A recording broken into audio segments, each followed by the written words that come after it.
basic hummus and how to make, and this recipe is featured on Dr. Joe Wallach's Cooking Without the Bad Foods cookbook.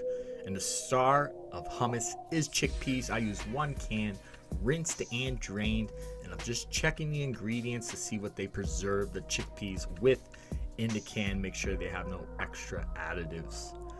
You will need a food processor for this recipe. It is required. Now, the ingredients of hummus is 1 can of chickpeas, 3 tablespoons of stock, 3 tablespoons of fresh lemon juice, and 2 to 4 cloves of garlic.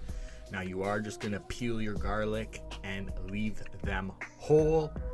And you're also going to prep your lemon by cutting it in half and removing the sticker so that you can put it in your scraps so you can make stock with it later.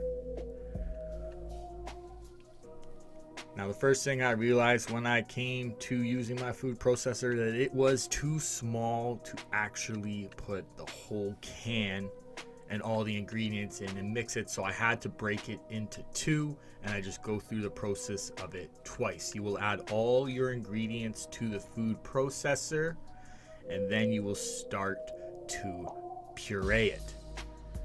Now, at one point in the recipe, you might notice that it is a little more chunkier than you like, and then you will thin it out with your stock, water, or lemon juice. So when it purees, it is smooth. And then once you have it to the consistency that you want, you will then put it into a container, and then you will proceed to add the remaining chickpeas, lemon juice, the rest of the stock or water, the 2 cloves of garlic, and then you will repeat the process and just puree it until it is smooth. And if you have to stop halfway through to add a little more liquid to get the consistency that you want, then you can add more liquid. The goal of the hummus is to make it smooth and have bite.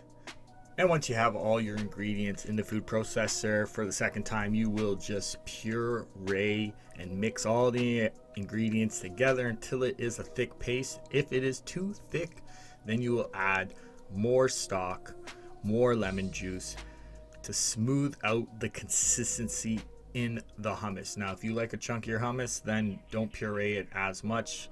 But for me, hummus is very smooth. Once you have it to the consistency you want to put it in an airtight container, and it will last about 1 to 2 weeks in the refrigerator. And enjoy.